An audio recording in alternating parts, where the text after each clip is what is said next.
The MELA is alive 24/7. There are 100 here.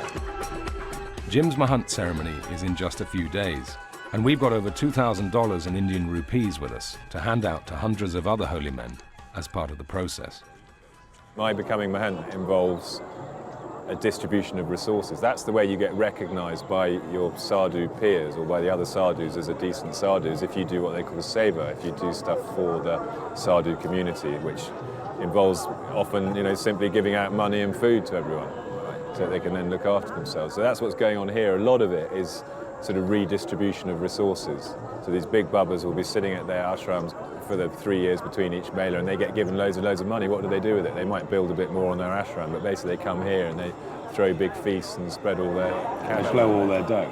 But that, what you just said, the anti-society, that's what you like. Well, that's what fascinates me. No, absolutely. These guys are meant to have, they've given up on normal society, yet they create this other society that somehow they've got to try and live in that as though they have no attachment to the normal aims of normal people and they're just going for liberation.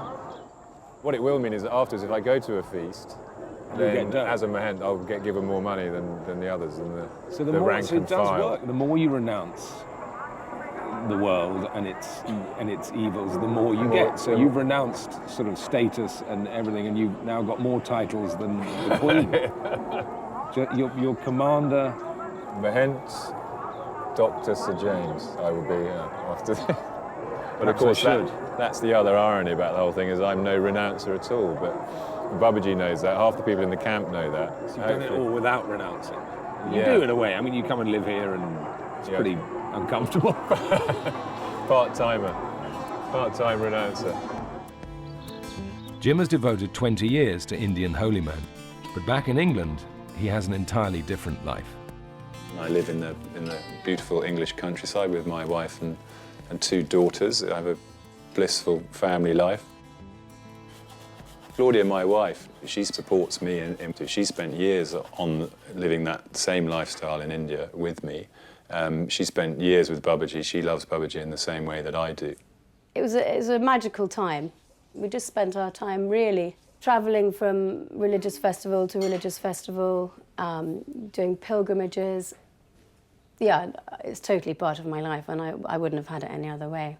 Jim and Claudia met when we were all at school, but even with their shared love of India, Claudia had reservations about Jim being made a mahant.